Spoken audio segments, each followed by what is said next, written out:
Masih bersama saya, Bayu atau Bambang Wahyu TSM. Saatnya kita berwawasan hukum.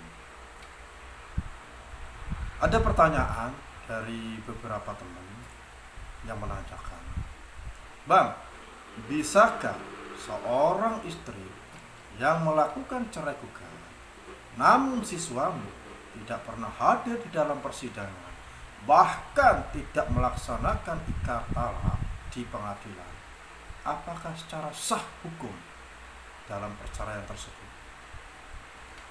Saya jelaskan.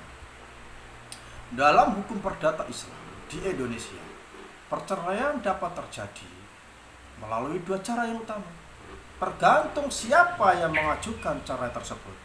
Yang pertama, cerai talak. Apakah itu cerai talak?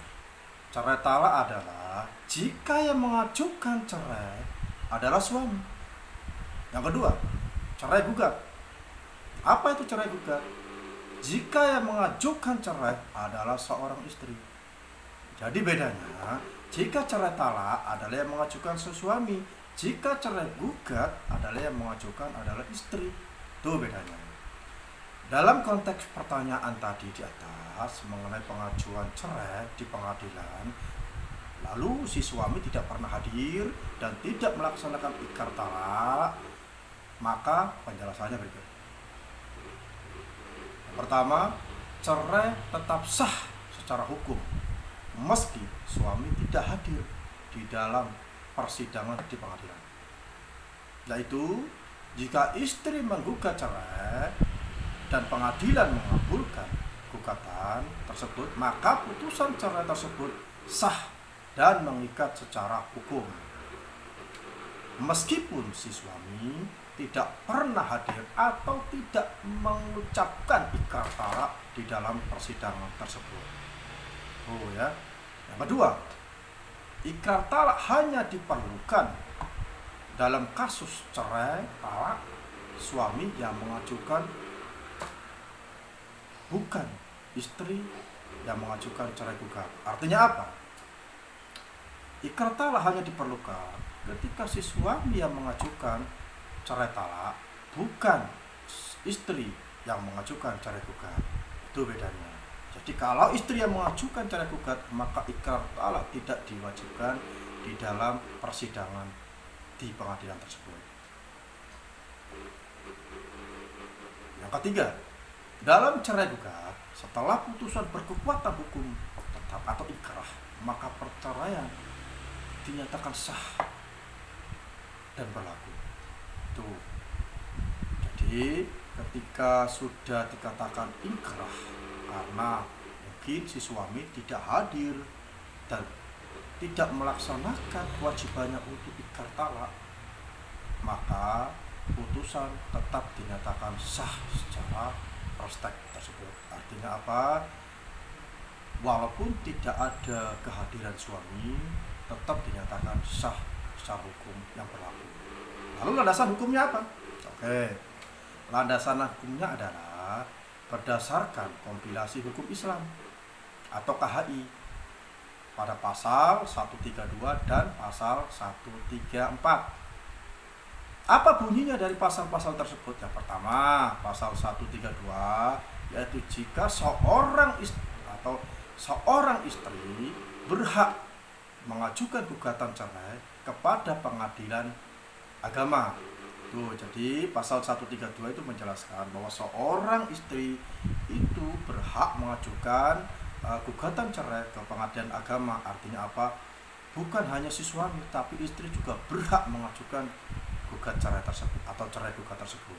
Yang kedua, pasal 134, putusan pengadilan mengenai gugatan cerai karena alasan-alasan tertentu menyebabkan putusnya perkawinan.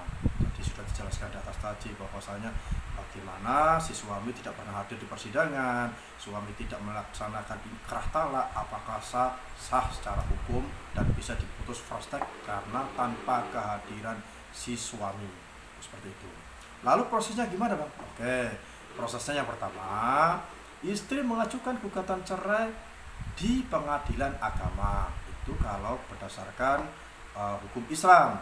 Jadi di dalam pengadilan agama itu menampung, ya, artinya mewakili proses-proses secara hukum Islam.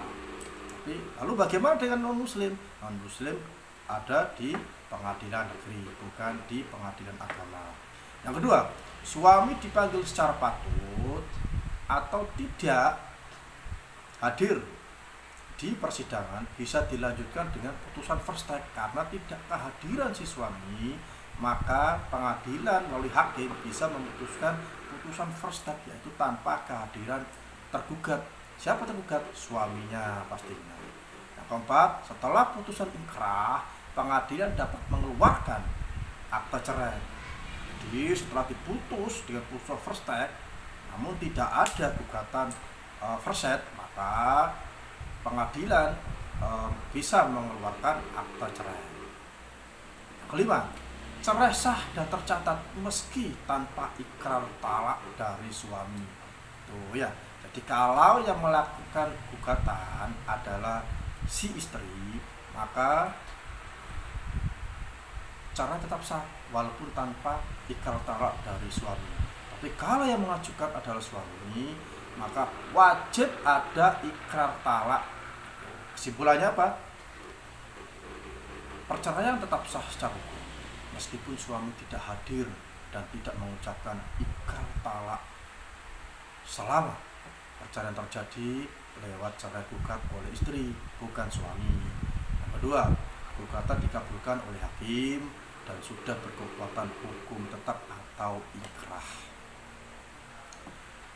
Itu penjelasan dari saya berkenaan dengan perceraian yang tanpa dihadiri si suami di pengadilan dan tanpa si suami melakukan ikrar talak di pengadilan.